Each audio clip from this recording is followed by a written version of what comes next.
We're Timothy and Colleen Ingram, and you're watching Soul Care 360.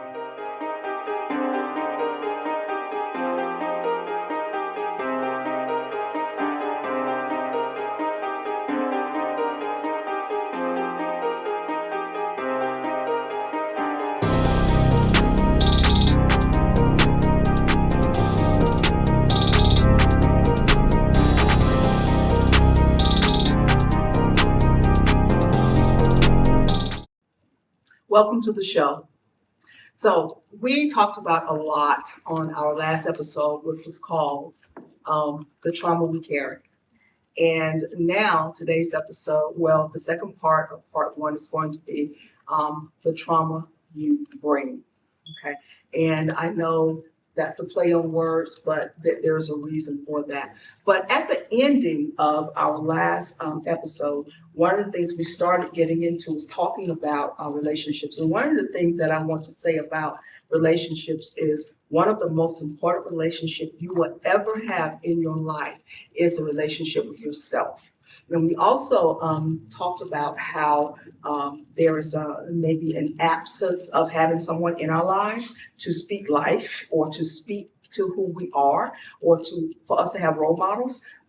And what I do understand and know from a physiological standpoint is that separation and trauma can start in the womb.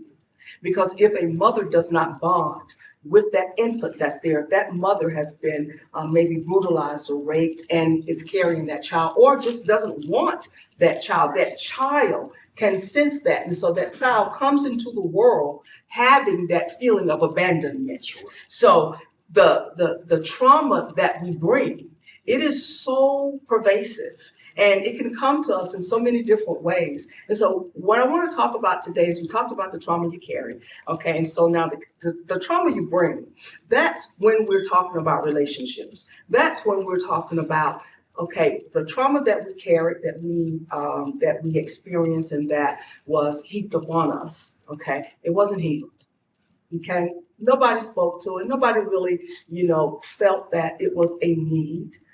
To address, well, you hurt my feelings, or you called me a name, or you didn't make me feel secure, you didn't make me feel wanted. They didn't feel like that was very important. And so what we do is we carry that on, okay? So we're unhealed. Now we're getting into relationships, the trauma we bring. And it starts with parent and child. So when I think back to the dynamic between my mother and myself, growing up wondering, why is she so mean? Why is she like this? Why will I get in trouble on Monday and she with me, and on Wednesday something happens and it's all over again, and I can see it brewing, and just thinking she's mean. And not knowing that it was because of the traumas in her life from her parents being alcoholics and dealing with that dynamic and situation, that she brought that onto our relationship.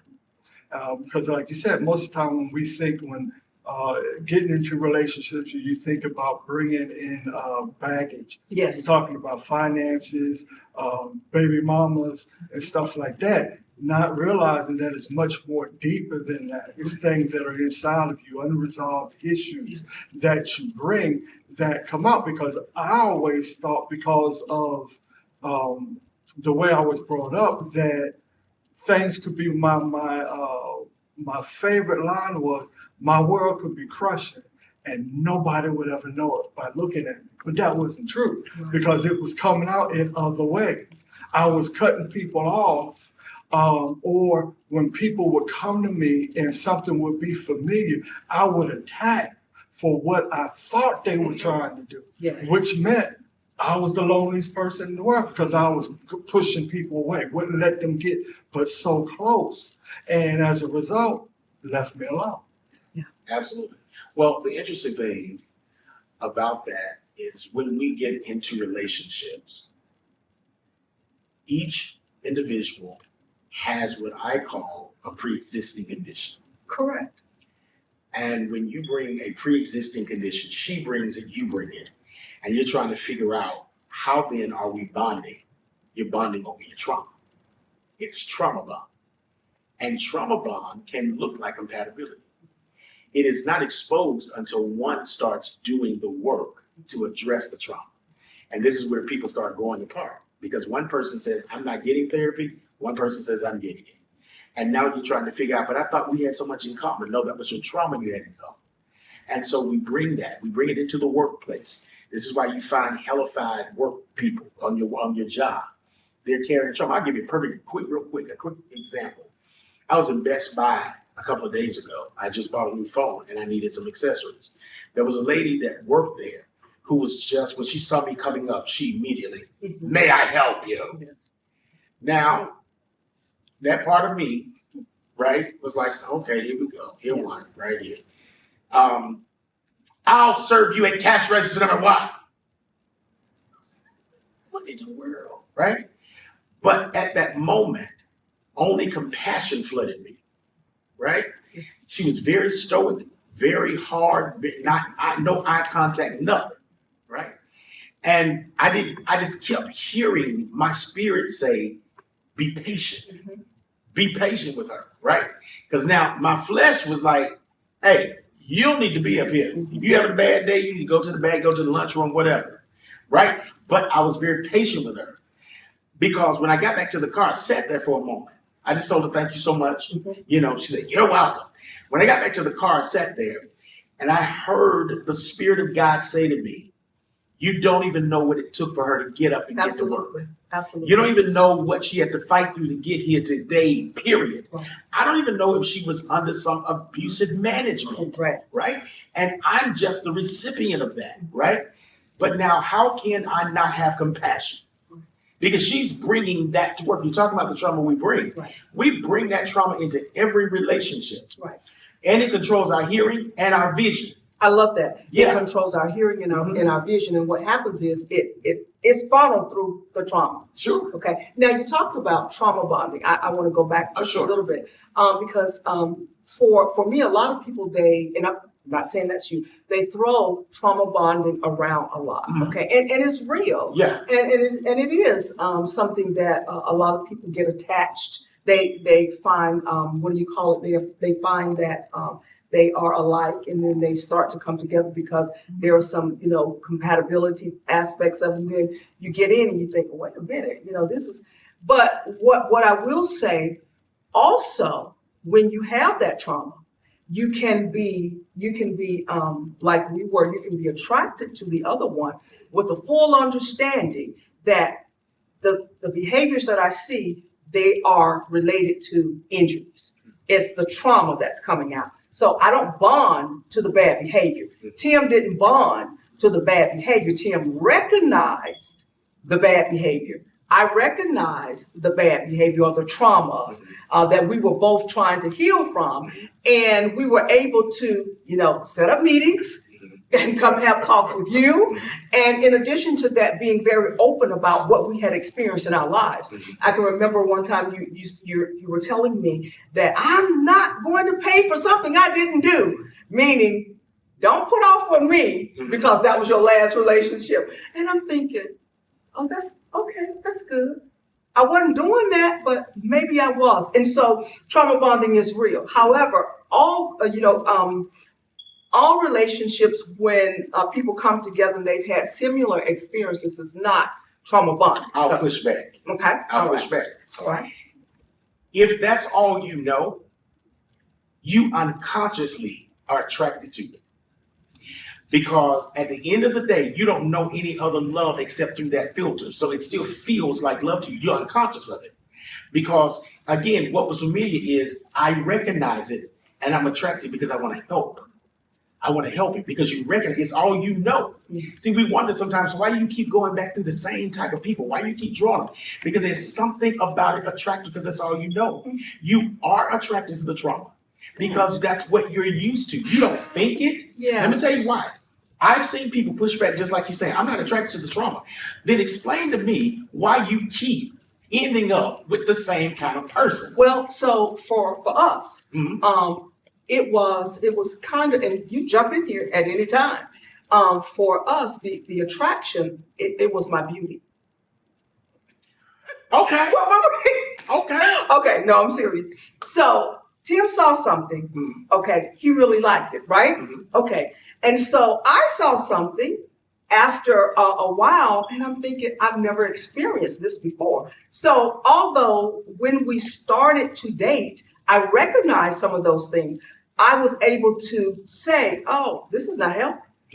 And if, Or I don't like how this feels. This is too familiar. And I was not willing to embrace the familiarity of that at all, by no stretch of the imagination. I think, first attraction is a physical attraction. Yes. In most cases, it And is. then you get the familiar, what you have in common. And I think the older we get, we cut the infatuation part out of it, because by 50, you know what to get past real quick. Right. Because that's short lived. Ain't no sense even getting caught up That's with that. very We're true. going straight here with what, because I already know what I don't want. Right. And then once the initial phase goes away, now you're dealing with life and how you see things and how you react to things, what's familiar, what's not familiar. And like you say, the trauma of it all, I see this coming, but what we don't give way to is just because I see it coming because I used to say, all we or the people in the past have in common, we're male. So I'm going to act like a man. I don't know how else to act. But if me acting like a male reminds you of those things in the past, there's nothing I can do about that. You have to give me a chance to react differently or be more patient before you cut me off, because all you see is that male in me. Ain't nothing I can do about that. With Brother Tim, listen, bro. That part right there, that part is so rich to me, right? Because at the end of the day, many times, if another person has present trauma, mine can stay covered. I don't look so bad. See, because yours is more pronounced than mine. That's and good. if I can focus on yours, I ain't got to deal with mine, right? Because again, you're coming to the table, you're bringing a pre-existing condition. Your father, the lack of, your mother, the lack of support, right? So that we can start overcompensating in so many areas. Yes. But what happens is, and we also see value in saying, I can help you though. I want to help you get over that. Even though I don't like your behaviors, I'm attracted to you, so I want to help you. And if I get inundated with helping you, I ain't got to deal with mine. Now, the danger in that is if you help this person start to get on the healing journey and you stay dysfunctional, they're going to look at you like, I don't want you like that. That's right. And then that's when we get on Facebook and social media. Oh, I helped build them up and they wouldn't be nothing without me anyway. Right. But here's the thing. Here's the thing with that is that every person has to recognize when you get with somebody, there is going to be a pre-existing condition that is going to show up somewhere, right? We have to exercise emotional intelligence to have the difficult conversations though. Right. And I'll go a little bit farther from the emotional intelligence and just break it on down and say, we just really have to be grown. At that point, we have to be grown. We have to make grown folks decisions, just like Define Tim said, grown. Grown folks, mature. Let me say mature decisions. Okay. Because when we look back at our past, we're talking about relationships now and the trauma we bring, because we're all having these pre-existing conditions, and I completely and totally agree. But there is an awareness. For those of us, I can just speak from personal experience. I wanted different. I wanted better. I knew what I did not want. And so it was not something that I wanted to entertain, even though speaking sometimes to it, it caused an issue. But I had to say, am I going to let this slip and pass? Or am I going to say, this is a part of my healing journey? These are the things that I'm cutting out, and this is what I will not allow to slip past. Because if one thing slips past and another thing slips past, I don't know, did I make my, I want to make sure I make my point. You did. I got it. All right, I have a question about being grown. Okay. Because there are going to be people that are going to be looking and saying, I'm grown. Mm-hmm. Are we talking about chronological age? Because No, maturity. Right. Maturity. But again, that's subjective. Because maturity is developed through manning experiences properly. Absolutely. Right? I agree. So I understand what you're saying. And that's why I want your audience to understand that to just say I'm grown, they're immature grown folk. Yeah. And they're making decisions though. Here we go. They're making decisions based upon the trauma they carry and the one that they bring. And it feels right. It feels like I'm taking control. Like you said, I know what I want and what I don't want. But I want to challenge. I got to make sure that what I want and don't want is not still mass trauma. Well, what we have to do is we only have a short period of time. So what I'm talking about is just the totality of a journey. Mm-hmm. Okay, so I'm not talking about people who are saying that I want to be healed, I want this great relationship, and I want this, and they're not willing to do the work. We got to put So that in there. you've got to make sure that you do the work. Absolutely. And so the work was me doing that introspection and saying, these are the things about me that I know that are not that good. And this is what needs to be healed. This is what needs to be made whole. See, I started this soul care journey years and years ago. And it just really culminated within the last couple of years of being made whole. So when Tim and I came together, yes, there was residue. There was a whole lot of stuff still because I had just gone through such. And Okay. I think 30. initially with us, after the infatuation had went away, and we started bumping heads because life was happening, and how I saw things was causing her issues, and how she saw things was causing me issues. But what helped was when we were able to slow down and get to know where the person was coming from. Sure. So once I understood why she thought the way she did, then I was able to approach it differently or become less offended because I knew she didn't necessarily mean any harm. It's just how she's used to reacting. So I had, for instance, when the grandkids would come over and she would go into, don't touch that, don't break that. And I'm like, that's what grandkids do. They come over, they terrorize the house, and then they leave. But it's going to be okay because if they, with the remote, mess up, we can take care of that. But it's going to be okay because I was able to take time to see why she reacted to things the way she did. And then once I became that support to, we got it. It's going to be okay. If it tears up, we'll fix it. But you know what's interesting, Tim, that you said how your mom was. You got a whipping on Monday. Somehow or another, there was another incident on Wednesday. And it seems like all of that is going over again. I think that's probably what that felt like, circling back around. You know what I mean? And how we do tense up a little bit because we're trying to man the atmosphere, right? We're trying to, take the path of least resistance and how to do that. We find out we're creating because we're still carrying fear. Well, and I'm fearful of if I address it. You mentioned it. If I address it, I know we gotta have it. It's gonna blow up if I address it.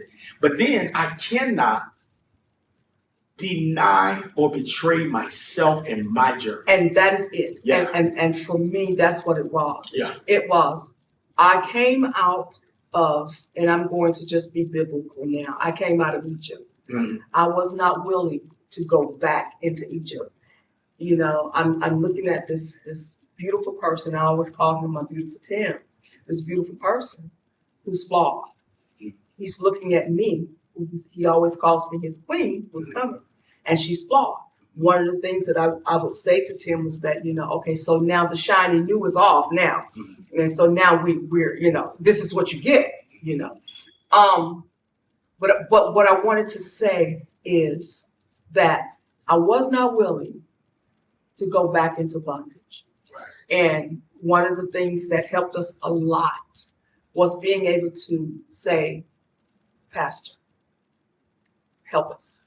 And then with all of the injury that Tim has sustained within the church, him, oh my God, I can't wait till you guys talk about that. Him being able to even listen to you. Right. Because all of what that meant to him was another preacher who has no understanding, who really, not no understanding, but who is really out just for themselves. That's been pretty much his, his experience, right? And so just being able to have a real conversation about the real things that we were going through, the real issues that we were having, how do we navigate this? As a matter of fact, from start to finish, you have been there with us. And Tim didn't always feel comfortable, talking with you, because of that experience. But because in my mind, that was your past. exactly. and he's going to take your side. Yeah, that's exactly what he said. And that's exactly what he said. Absolutely. But you know what? The thing that you do notice is I didn't force a relationship, right? Yeah, I wanted to grow organically. Mm-hmm. I understood I understood your past, I understood your present, and I saw your future, right? And I understood that I needed to posture myself in a way that was not threatening. To be honest with you, it was no different from what I experienced with you. Mm-hmm. I had to say to Tim, the goal for me is harm reduction. Right. I mean no ill will, right? But I also understand that no matter what my intent is, your experience trumps that. Always. See, that's good right there. Yeah, you know what I'm saying? Your experience trumps my intent because your experience doesn't know my intention. So I've got to figure out a strategy. That's why I'm a strategist. Mm-hmm. I've got to figure out the best strategy to be able to serve you. And I see it as a service. I'm serving you even as I listen and ask the right questions, because that's what I do. I ask questions. What is behind the behavior? Why do you feel this way?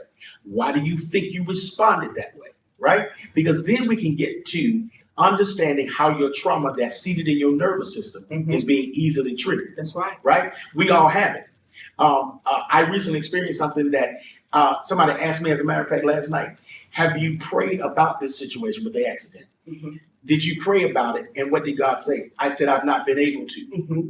I don't have the words to pray, right? I'm not stuck, but I recognize that many times you are in a position to hold the trauma for a minute, right? And not allow it to control, but that's a growth. You grow into that. And we're getting ready to end this segment, and I want to say, about that particular trauma. Mm-hmm. Now that's when I say mature and that's grown. Mm-hmm. That's having the understanding and the awareness that I can't verbalize these words right now. It's absolutely too painful. I know that I'm going to have to deal with it, but I can't do it right now. See, you can set that aside. Right. And you can do what you need to do with it. It doesn't mean that you're stuck, and people need to understand that it's okay to look at your trauma. It's okay to handle it. It's okay to talk with it, but you cannot allow it to talk to you and to direct you. And you cannot allow trauma to dictate to you what you want your life to look like.